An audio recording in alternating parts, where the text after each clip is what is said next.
berjumpa kembali dalam program Morning Call GPIB. Pada pagi hari ini bersama saya Pendeta Maria Renha, Pendeta Jemaat GPIB Eklesia Dumai, Pospelkes Sion Sungai Rokan, dan juga Pospelkes Kasih Karunia Bagan Manunggal. Sebelum kita merenungkan firman Tuhan pada pagi hari ini, mari kita berdoa. Kami mengucap syukur kepada Tuhan yang empunya kehidupan, yang telah menganugerahkan bagi kami nafas kehidupan, sehingga kami dapat bangun dengan tubuh dan kekuatan yang baru pada pagi hari ini. Sebelum kami memulai aktivitas kami Tuhan, bersama kami akan merenungkan sabda-Mu. Biarlah dengan kuasa Roh-Mu yang kudus menolong kami untuk dapat memahami kekayaan firman-Mu, lalu kami kerjakan dalam kehidupan kami setiap hari. Berfirmanlah ya Tuhan, sebab kami anak-anak-Mu telah siap untuk mendengarkan-Nya. Amin. Sahabat GPIB, renungan firman Tuhan pada pagi hari ini dari kitab Wahyu pasal 21 ayat 12 sampai 13 demikian menyatakan. Dan temboknya besar, lagi tinggi, dan pintu gerbangnya 12 buah, dan di atas pintu-pintu gerbang itu ada 12 malaikat, dan di atasnya tertulis nama ke-12 suku Israel. Di sebelah timur terdapat 3 pintu gerbang, dan di sebelah utara 3 pintu gerbang, dan di sebelah selatan 3 pintu gerbang, dan di sebelah barat 3 pintu gerbang.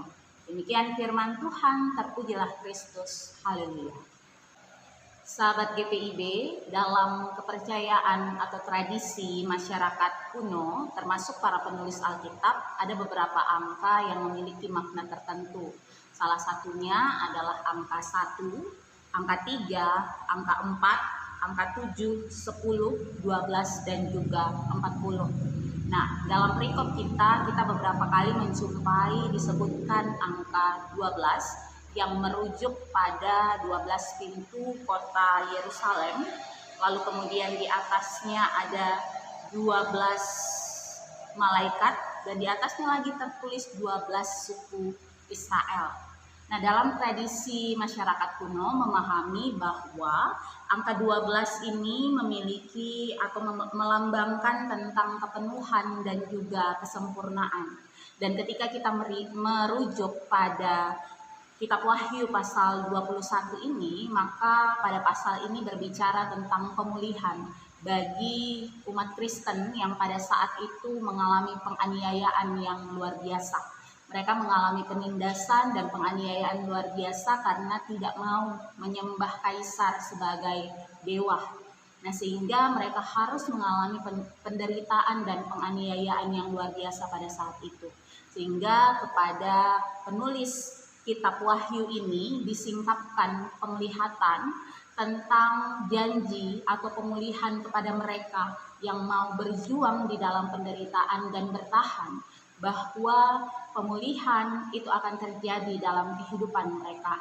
Segala bentuk penderitaan, segala bentuk penindasan yang mereka alami pada saat itu, pada waktunya nanti akan dibebaskan oleh Tuhan menuju pada sebuah Yerusalem yang baru dalam kehidupan mereka.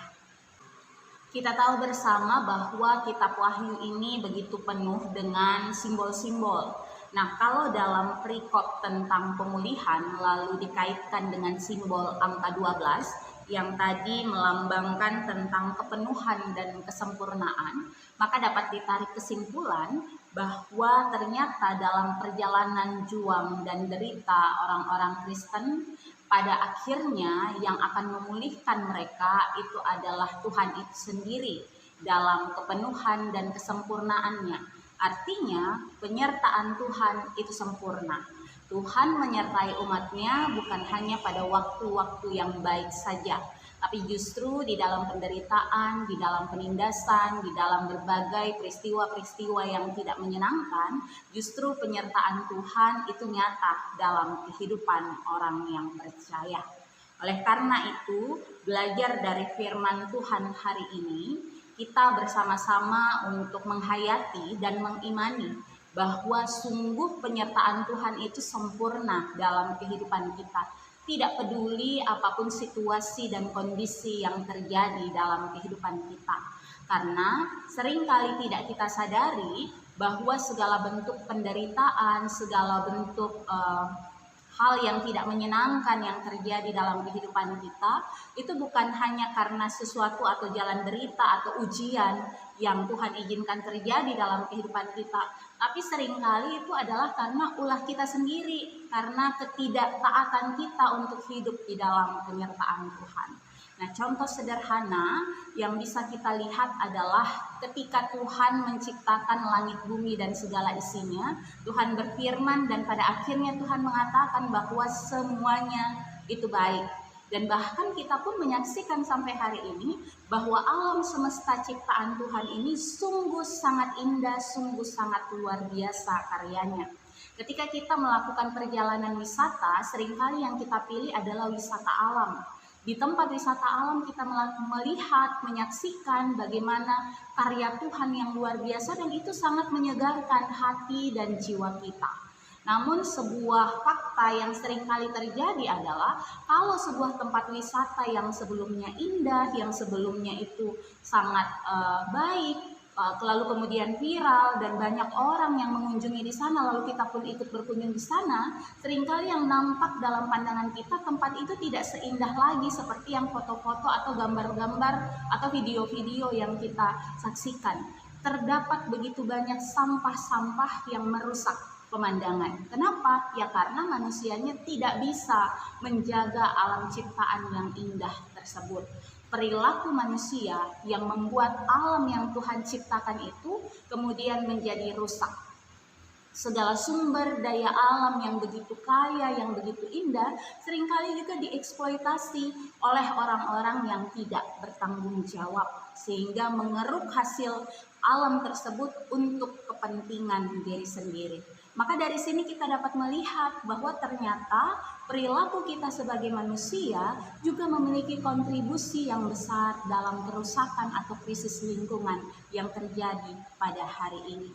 Oleh karena itu, mari kita belajar untuk tetap tinggal dalam penyertaan Tuhan, ikut serta merawat alam ciptaan yang indah yang Tuhan sediakan bagi kita, bagi anak cucu kita kelak. Itu yang pertama. Lalu yang kedua, kalau alam ciptaan ini saja begitu indah Tuhan ciptakan, maka saya percaya hidup saya dan hidup saudara, sahabat GPIB dimanapun berada, juga indah Tuhan rancangkan. Cuman seringkali ya sama seperti tadi, kita sebagai manusia ini suka untuk merusak apa yang Allah ciptakan atau apa yang Allah rancangkan dalam kehidupan kita. Tuhan sudah mengatur segala sesuatunya, tapi kita yang seringkali tidak mau taat di dalam penyertaan Tuhan. Tuhan mengajarkan kita melewati sebuah jalan dalam kehidupan kita, tapi kita seringkali tetap tinggal dalam zona nyaman, mencari jalan yang paling cepat, meskipun itu tidak benar.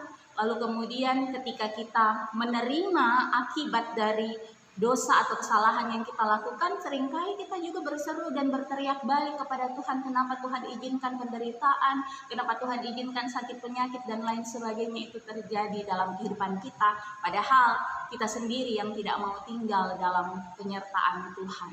Seringkali kita memilih jalan kita sendiri. Misalnya pada saat ini posisi saya berada di Provinsi Riau. Kalau saya mau ke Palembang, ke Sumatera Selatan, maka saya harus mengambil jalur yang ke arah selatan karena posisinya ada di selatan. Nah, itu adalah jalan yang benar, jalan yang Tuhan tunjukkan bahwa lewat jalan ini lebih baik. Gitu. Meskipun mungkin berbatu, meskipun banyak kerikilnya, meskipun banyak tantangannya di sana.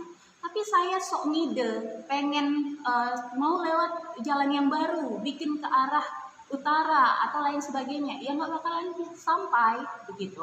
Nah jadi sama dalam kehidupan kita diajar untuk ikut dalam jalan yang Tuhan tetapkan dalam kehidupan kita. Kalau anak-anak kita ajarkan untuk dengar-dengaran sama orang tua, maka kepada kita yang sudah dewasa ini, mari kita juga dengar-dengaran kepada Tuhan yang senantiasa merancangkan segala yang baik dalam kehidupan kita. Jadi kalau mungkin saat ini sahabat GPIB dan juga saya merasa bahwa kok hidupku rasanya penuh penderitaan, tidak selesai-selesai dan lain sebagainya, kita kurang bersyukur, kita banyak mengeluh, mari introspeksi diri. Jangan-jangan kita yang selama ini tidak mau tinggal di dalam penyertaan Tuhan. Sekali lagi bahwa janji pemulihan Tuhan dalam perikop ini yang dilambangkan juga dengan angka 12 menunjukkan bahwa penyertaan Allah itu sempurna dalam kehidupan kita. Kita diajak untuk hidup taat di dalam penyertaan atau di dalam jalan yang Tuhan sertai. Untuk itu, mari dengan kerendahan hati kita datang kepada Tuhan memohon ampun, meminta supaya Tuhan karuniakan kita hikmat, karuniakan kita kepekaan untuk mengerti suara Tuhan, mengerti kehendak Tuhan, dan melakukan apa yang menjadi kehendak Tuhan dalam kehidupan kita. Mari terus beroptimis, apapun situasi yang kita alami pada saat ini, sedang dalam penderitaan, sedang sakit, menderita sebuah sakit, sedang berada di ujung kehancuran kehidupan rumah tangga, mari kita datang kepada Tuhan, serahkan kepada Tuhan. Tuhan berjanji untuk memulihkan, kita hanya diajak untuk hidup taat dan biarkan Tuhan yang bekerja dalam kehidupan kita, dan mari menantikan karya ajaib yang Tuhan sediakan dalam kehidupan sahabat GPIB dan juga saya. Terpujilah Kristus, amin. Mari kita berdoa. Tuhan Yesus, kami mengucap syukur untuk tuntunan Tuhan bagi kami ketika kami sudah boleh bersama merenungkan firman Tuhan. Biarlah dengan terang kuasa Roh-Mu yang kudus yang sudah menolong kami untuk memahami akan kekayaan firman-Mu, juga yang memampukan kami agar kami tidak hanya sekedar menjadi pendengar dan pemberita firman, melainkan menjadi pelaku firman Tuhan dalam kehidupan kami setiap hari. Tuhan, kami serahkan kepadamu hidup dan kehidupan kami pada hari ini. Tuntun kami dengan kuasa Roh-Mu yang kudus, karuniakan kami hikmat dan kepekaan untuk mengerti akan kehendak Tuhan dan juga sedia untuk melakukannya, agar kami tetap tinggal di dalam penyertaan Tuhan, hidup taat kepada Tuhan, hidup takut akan Tuhan, dan kehidupan kami pun menjadi berkat bagi sesama kami. Agar biarlah kehidupan kami sebagai gereja Tuhan terus menyatakan kasih dan keadilan Tuhan dimanapun Tuhan memanggil dan mengutus kami. Di tengah-tengah kehidupan kami bersama dengan keluarga, Tuhan berkati tiap-tiap keluarga yang bergumul, tiap-tiap keluarga yang mengharapkan pertolongan kasih Tuhan. Kami percaya Tuhan turut bekerja di dalam nama Tuhan Yesus sehingga pemulihan bagi kehidupan rumah tangga itu terjadi. Kami berdoa untuk saudara-saudara kami yang bergumul di dalam sakit penyakit, biarlah di dalam nama Tuhan Yesus kesembuhan pemulihan terjadi dalam kehidupan mereka melalui upaya-upaya pemulihan, melalui para medis yang merawat mereka. Kiranya juga Tuhan beserta bersama dengan setiap gereja Tuhan dimanapun berada untuk turut serta mengambil bagian dalam pemulihan lingkungan yang ada. Di tengah-tengah krisis lingkungan yang terjadi pada saat ini, ajar kami untuk mengambil bagian untuk dalam kehidupan kami setiap hari, dalam aktivitas-aktivitas sederhana, tidak ikut serta merugikan alam ciptaan, tapi turut melakukan aksi-aksi yang dapat memelihara lingkungan kami. Biarlah dalam cinta kasih Tuhan juga memampukan para pemimpin kami, mulai dari tingkat pusat sampai ke pelosok daerah, dalam berbagai tugas dan tanggung jawab mereka, dalam kewajiban mereka, sehingga hikmat Tuhan menguasai mereka untuk dimampukan mengerjakan tanggung jawab mereka. Oknum-oknum yang menyalahgunakan wewenang serta kekuasaan mereka, kami kembalikan mereka ke dalam tangan kasih-Mu. Biarlah Tuhan yang berperkara berkarya untuk menyatakan keadilan Tuhan. Di tengah-tengah isu-isu ketidakadilan yang terjadi di tengah-tengah bangsa kami ini Tuhan, kami percaya keadilan Tuhan tetap akan dinyatakan sesuai waktu dan kehendak Tuhan saja. Ajar kami untuk tetap taat dan setia menantikan karya kasih Tuhan dalam kehidupan kami. Kami serahkan kepadamu Tuhan kehidupan kami semua ke dalam tangan pengasihan Tuhan.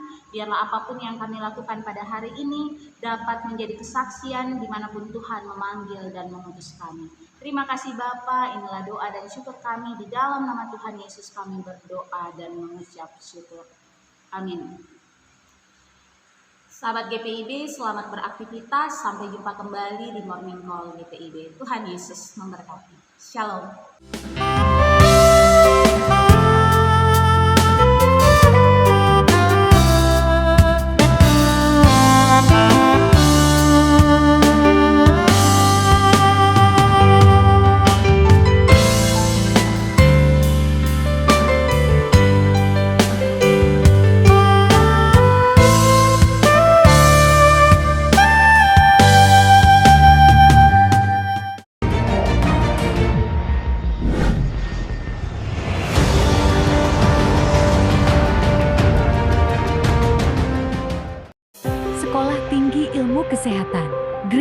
Husada Surabaya membuka penerimaan mahasiswa baru tahun ajaran 2023 sampai 2024. Sekolah Tinggi Ilmu Kesehatan Gria Husada terakreditasi BAN PTB dengan menawarkan 2 program studi, yaitu pertama, D3 Kebidanan, kedua, Administrasi Rumah Sakit. Ada juga fasilitas yang memadai seperti asrama putri, perpustakaan, gazebo dan hotspot area, dan masih banyak lagi. Pendaftaran gelombang pertama dibuka pada Desember 2022 sampai Februari 2023. Gelombang kedua dibuka pada Maret 2023 sampai Mei 2023. Gelombang ketiga dibuka pada Juni 2023 sampai September 2023. Untuk informasi lebih lanjut dapat menghubungi nomor di